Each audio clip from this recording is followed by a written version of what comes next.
always have an open mind. So it doesn't matter what information comes to me from what avenue, I'm open. Share with me, what is it that you have, okay?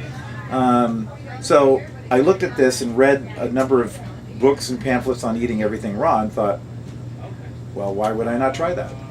So I went out, when in those days it was still available on the shelf, from Altadena, some raw milk, and made a smoothie for myself with 2 or 3 raw eggs, some milk, some raspberries, some honey, which I thought was all raw, but turns out later it wasn't, and blended it up and had a drink, and was shocked that 9 hours later I was still not hungry, because in my entire life I hadn't touched red meat in 33 years, and I was proud of the fact that I was a vegan and a vegetarian. Boy, did I have a lot to learn. So anyway, I was always hungry in those days. I would be eating all throughout the day until midnight before I went to sleep. I was always eating. And now I have this experience in which I've had one single smoothie and I'm not hungry for pretty much the whole day. It was shocking to me. I was shocked. And so I started drinking these things almost every day because I was so busy that having only one meal a day, or at least for a period of time, was so much easier than having to always be concentrated and concerned about where the next meal was going to come from. So that was liberating and freedom for me. And I experienced the same thing with a lot of people who come in here and say the same thing. So from that point on, I sort of put my toe in the water because I was still, you know, the vegan, vegetarian, hadn't touched red meat, hadn't touched chicken or fish. So it went on for about 6 or 7 months.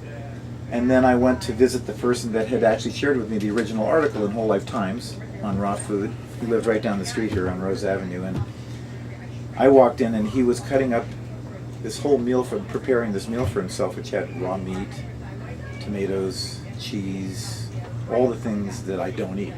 Okay. So he turned around and said, "So, are you going to have some?" Because, you know, this was his challenge to me. And first quote comes into my head, Socrates. Second quote that comes into my head, Oliver Wendell Holmes. The mind once expanded never returns to its original size, which is the state of evolvement. So after about 15 minutes of contemplating this challenge, this opportunity, whatever you wanted to call it, I said, okay. So, 33 years, in my head is like being tossed out the window, okay.